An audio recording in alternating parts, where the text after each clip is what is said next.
Que dire de cette journée? Une journée, je dirais, exceptionnelle. Bon, j'ai pas eu énormément de touches. J'ai eu qu'une touche, mais quelle touche! Un poisson extraordinaire, c'est le plus gros poisson de ma vie. Franchement, un truc de dingue. Franchement, un truc de dingue, un truc de dingue.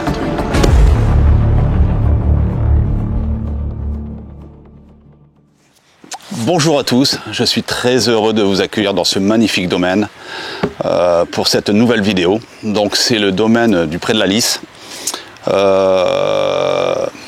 tenu par Édouard Castelin et son épouse Justine. J'ai voulu complètement changer et de vous montrer, et j'espère, parce que là je prends quand même un risque, je prends quand même un risque, c'est de vous montrer un combat avec un beau poisson, entre autres, et je l'espère, un esturgeon, parce que ici, pour cette vidéo, j'ai choisi une pêche à l'esturgeon dans le spécimen. Donc on est dans une période où il fait quand même assez bon, donc et en plus une période où les poissons ont tendance à se nourrir un peu plus avant d'attaquer l'hiver. Et donc avec mon ami Emilien, j'avais pensé de refaire une pêche de spécimen, entre autres, particulièrement vous montrer un combat avec un très beau esturgeon. Alors il n'y a pas que des esturgeons dans le spécimen. Il y a aussi des sciures, des grosses carpes, des amours blancs. Mais bon, je voudrais vraiment vous présenter un beau poisson, entre autres un esturgeon. Ça y est, je suis installé, je suis au poste 9. Je vous montrerai un petit peu ce que j'ai prévu en amorce. Donc vous allez être choqués, pas trop l'habitude. Bon bref, donc là au poste 9, je suis installé, j'ai sondé, j'ai pas encore amorcé. Donc j'ai discuté un petit peu avec Édouard, franchement un gars vraiment formidable, pour savoir un petit peu comment je devais pêcher. Donc il m'a orienté de façon à avoir un maximum de chance avec moi et de vous présenter un beau spécimen. Et voilà quoi, je veux dire, ma canne, la torque, je vous montrerai tout à l'heure comment j'ai procédé, le matériel utilisé, les élastiques, le diamètre d'élastique, le nylon, la taille des hameçons, c'est pas mal. Voilà, écoutez, je voulais savoir aussi que le ressenti aussi d'Emilien, qui est toujours caché derrière sa caméra. Viens un peu ici. Je voudrais savoir, je voudrais que tu me dises ton ressenti de cette journée. Voilà. Le ressenti, alors j'espère vraiment que tu vas prendre du poisson, parce que ça serait quand même le top. Je vois que tu t'as préparé vraiment une pêche de boucher aujourd'hui. Des gros hameçons, des grosses lignes. Je sais pas s'il va manger ses pelés aujourd'hui, Fred, mais on va espérer quand même qu'il prenne du poisson. Oui, j'espère. Après, c'est clair que c'est une pêche aussi d'attente. Et puis, vous présenter tout ce que je disais tout au début de la vidéo, le combat, l'action de la canne, comment utiliser le kit pour éviter justement la casse. Et voilà, c'est tout un ensemble. Moi, ce que j'espère, c'est te voir descendre dans l'eau. Oui, moi aussi, ça va. Si l'eau est fraîche ou pas. Donc voilà, écoute, je te remercie Emilien de ton ressenti, et puis on croise les doigts. Allez, c'est parti.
Donc je vais vous expliquer comment je procède hein, sur le montage de lignes, les élastiques que j'ai utilisés.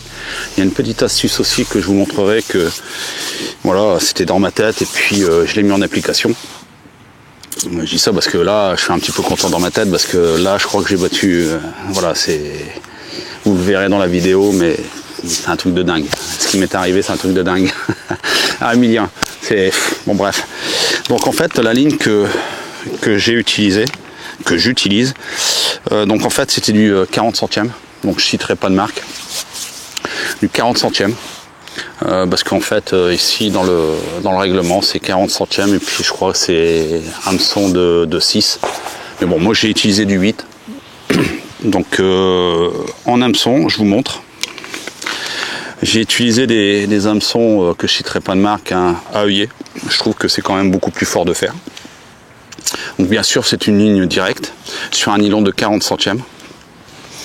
Donc en termes de plomb, j'ai mis des styles parce que c'est quand même difficile de trouver des plombs qui correspondent à un nylon de 40 centièmes. C'est vraiment compliqué. Donc les styles vont très très bien. Là aussi, en termes de flotteurs, bon, c'est des flotteurs faits maison. C'est des flotteurs faits maison avec une longue antenne, avec un gros diamètre de façon, parce que dans des pêches de spécimens, en règle générale, on utilise des grosses hèches. Et il faut quand même quelque chose de porteur, donc une antenne porteuse, c'est vraiment ce qu'il faut utiliser. Donc en plus, ce qui est vraiment important aussi, c'est je pêche pas avec des flotteurs très, comment dire, à faible portance. Moi là, j'ai utilisé un flotteur de 2 grammes. Je considère qu'il faut quand même quelque chose de lourd qui permet d'entraîner un nylon de 40 centièmes.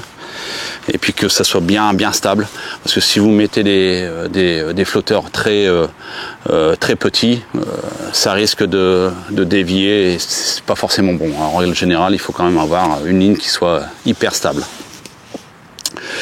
Après, là aussi, en termes d'élastique, donc là je vous ai expliqué l'hameçon, donc c'est du 6. Voilà, je sais pas si tu arrives à zoomer, voilà, du 6, pas du 6, du 8, pardon. Hein, et puis la ligne, donc là maintenant je vais vous expliquer l'élastique. Donc là j'ai fait, j'ai pas fait dans le petit, hein. C'est pas mon style. Donc là j'ai pris du 5,5, voilà ici, du 5,5. Sur une longueur de 6 mètres, en règle générale, ce qui est vendu dans le commerce, c'est des longueurs de 6 mètres. Donc moi, j'ai utilisé la totalité de façon à pouvoir avoir plus de réserve. Mais la petite astuce, en fait, c'est que j'ai mis plusieurs perles sur l'élastique. En fait, la perle, avec une section interne quand même qui est beaucoup plus faible, de façon à pouvoir comprimer un maximum l'élastique. Et de façon à, comment expliquer, à quand on a le rush, à pouvoir maîtriser l'élasticité.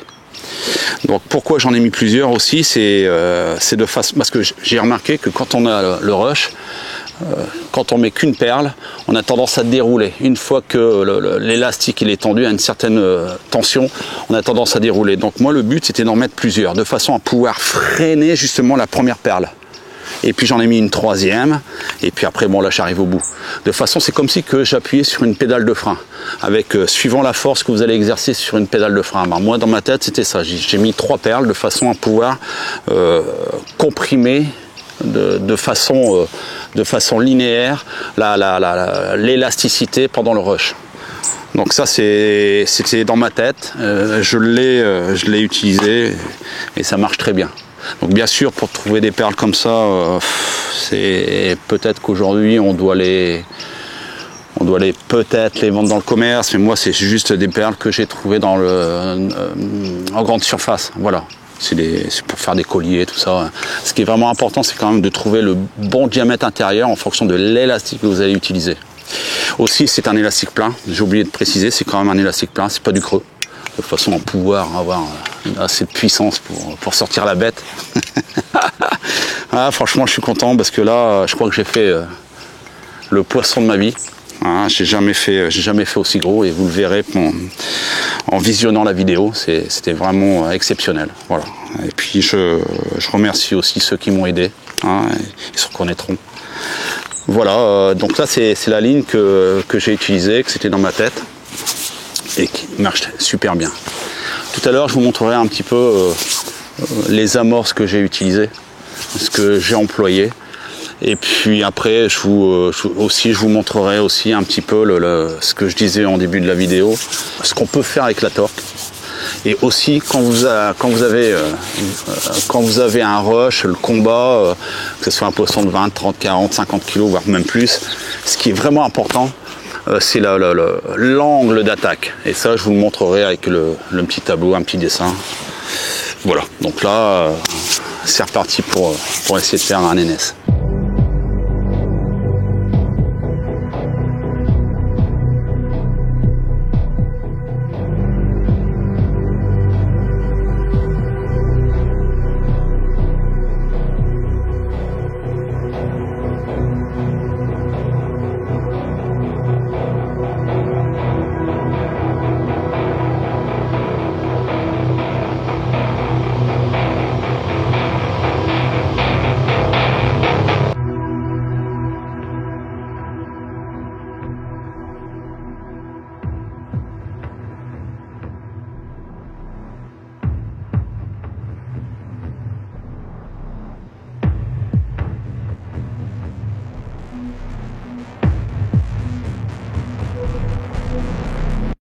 Donc pour fixer la ligne, donc moi je procède de cette façon. Donc je prends à peu près une dizaine de centimètres, hein. Je prends deux morceaux de 10 cm que je viens mettre en appui sur l'élastique principal, hein. Et puis j'essaie de faire une boucle. Alors c'est pas évident, je vous l'avoue, hein. C'est pour ça qu'il faut quand même, n'hésitez pas à prendre une bonne longueur, quoi. C'est beaucoup plus simple. C'est beaucoup plus simple. Mais on y arrive, hein, sans problème.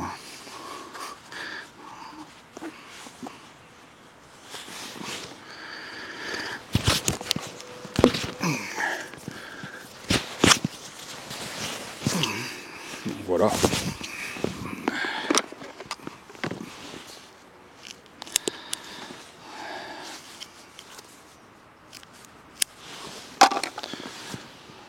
Bon, c'est vrai que c'est pas joli à voir, mais c'est ultra efficace. Puis après, je prends une tresse de 90 kg à peu près. Bon, là c'est 90 kg, hein, mais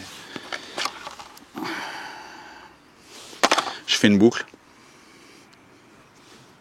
en 8. Donc là c'est assez longue. Voilà.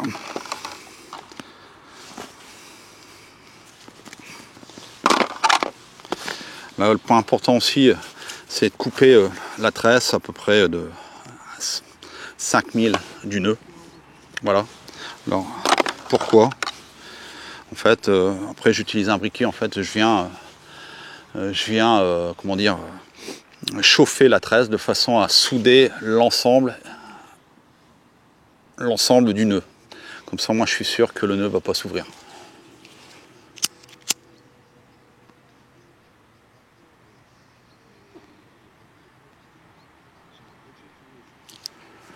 Voilà.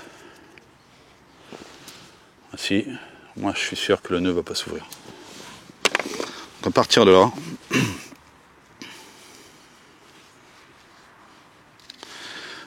j'enveloppe la tresse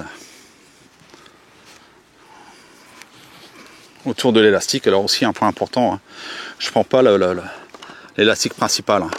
Je prends toujours la totalité de l'araignée, on appelle ça une araignée, hein, de l'araignée. Donc en fait, je mets ma tresse juste à la base du nœud. D'accord? Comme ça, moi, ça me fait plus de matière. Donc, qui dit plus de matière, plus de sécurité. Ça évite vraiment de couper l'élastique. Voilà. Puis, une fois que c'est prêt, vous prenez votre ligne. Bon, là, j'ai pas fait de ligne, hein, j'ai fait juste la boucle.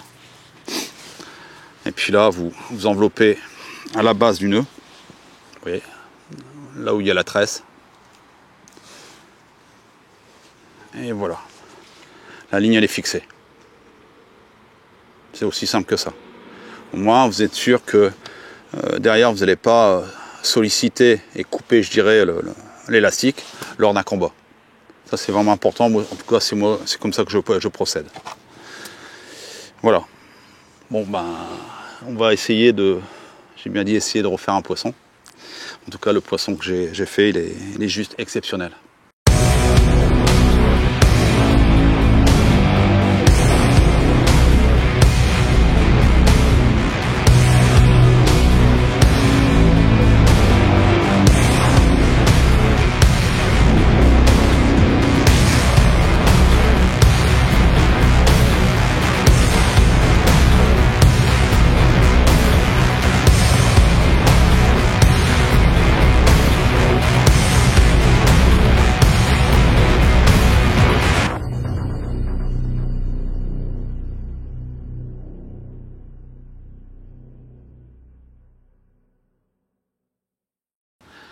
Je voulais aussi vous montrer ce que j'ai utilisé en pelé, en neige.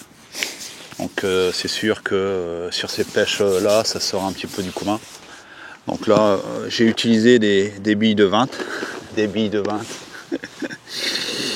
Et quand je dis des billes, des pelés de 20 hein, et puis des pelés de 10. Vous voyez là la différence hein, en diamètre. Bon c'est ce qu'il faut pour ces tailles de poisson. Hein. Il faut pas désigner. Hein. Puis j'ai fait aussi un mix, hein. Alors ça marche super bien. Donc avec de l'aran fumé.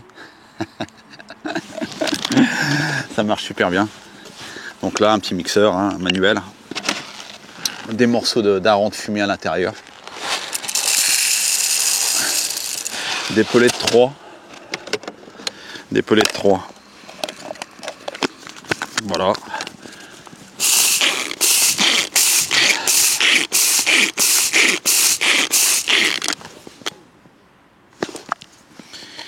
Faites broyer avec des pelets de 3.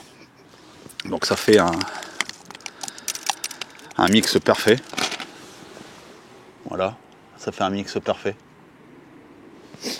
Donc dans la coupelle et on dépose. Donc ça c'est ce que j'ai utilisé en amorce. Bien sûr j'ai coupé des terreaux. Hein, des terreaux, hein, j'ai mis aussi du mix.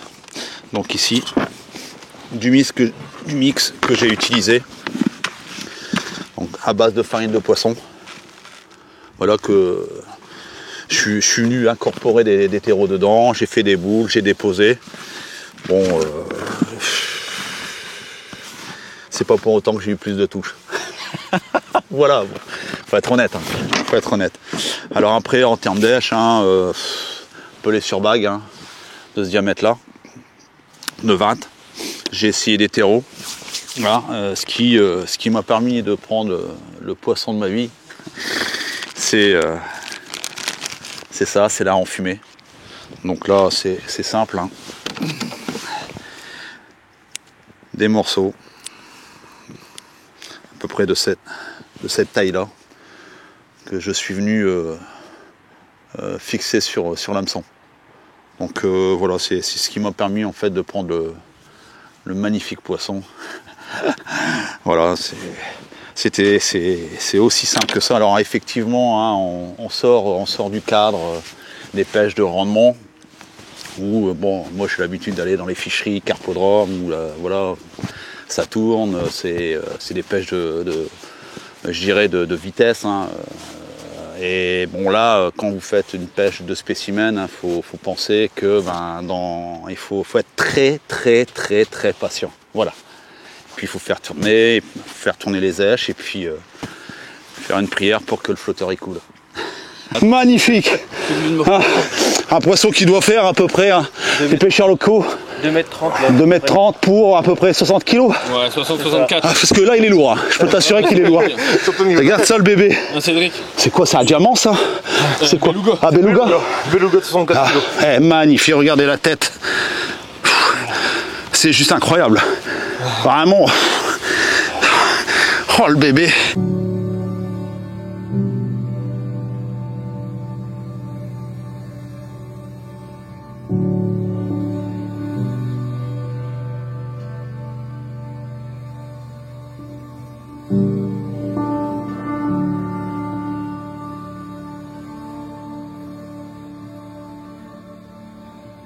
Ça prouve bien avec la torque on peut sortir des gros poissons.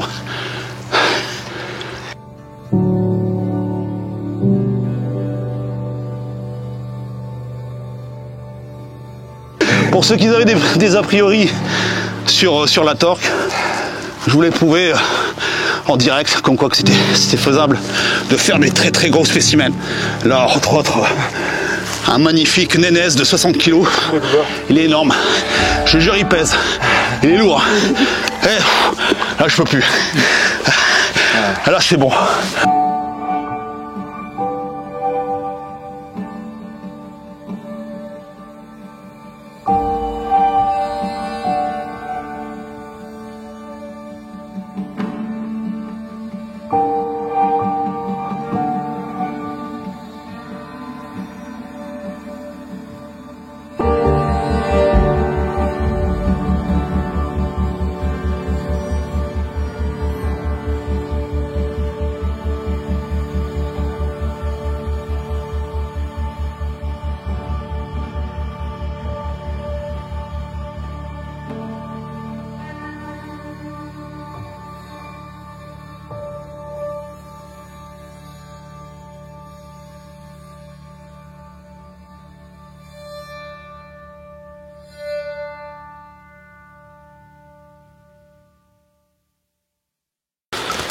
Oh putain, je suis trompé.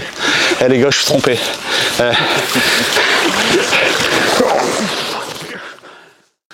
Bon, la vidéo se termine.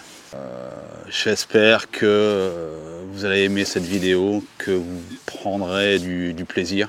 En tout cas, j'en ai pris énormément. Bon, pour celui qui aimerait et qui vit dans la région, qui veut faire un essai de pêche de spécimens, je vous conseille vraiment le domaine près de la Lys. C'est vraiment un truc magnifique. En plus, il y a une friterie. Les frites de Schnorr, elles sont exceptionnelles. Donc, je remercie donc Édouard Castelin et son épouse Justine de nous avoir donné l'occasion de pêcher dans son domaine vraiment exceptionnel. N'oubliez pas, je le dis à chaque fois, n'oubliez pas de vous abonner à la page Matrix Fishing TV France, une plateforme franchement exceptionnelle où vous trouvez tous les vidéos de nos consultants. C'est juste magnifique et ça vous coûte 3 minutes de votre temps pour vous abonner. Voilà, bah écoute Emilien, à bientôt, hein, et je vous dis à bientôt pour une prochaine vidéo.